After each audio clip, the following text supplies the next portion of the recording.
Already அவேர்னஸ்க்காக சொல்றேன். நம்மளோட வாழ்க்கை ஒரு இடத்துல உச்சத்துக்கு போனப்ப நம்ம எல்லாரும் திரும்பி பார்ப்பாங்க. நம்மளை இன்னைக்கு திரும்பி பார்க்க வைக்கணுங்கிறதுக்காக நம்ம எதையுமே போஸ்ட் பண்ணவே வேண்டாம். நம்ம போட்டோவை போட்டு பேப்பர்ல வரும், பிபிசி நியூஸ்ல வரும்.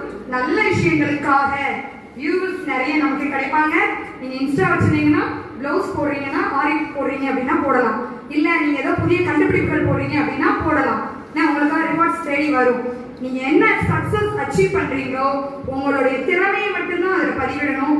உங்களையும் அதாவது நம்மளுடைய இதை என்னைக்குமே பதிவிடவோ அதற்காக ஆசைப்பட்டு போய் ஒரு பெரிய வலையிலையோ சீக்கிக்க கூடாது அப்படிங்கிறது.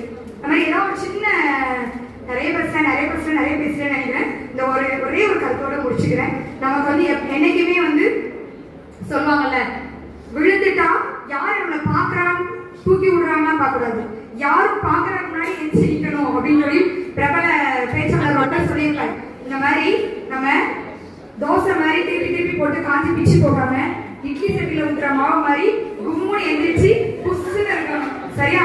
எப்படி நம்ம குழியில வச்சு அவிச்சாலும் புஷ்ஷுன்னு எந்திரிச்சு நல்லா இருக்கும். புஷ்ஷுன்னு புஷ்பு மாதிரி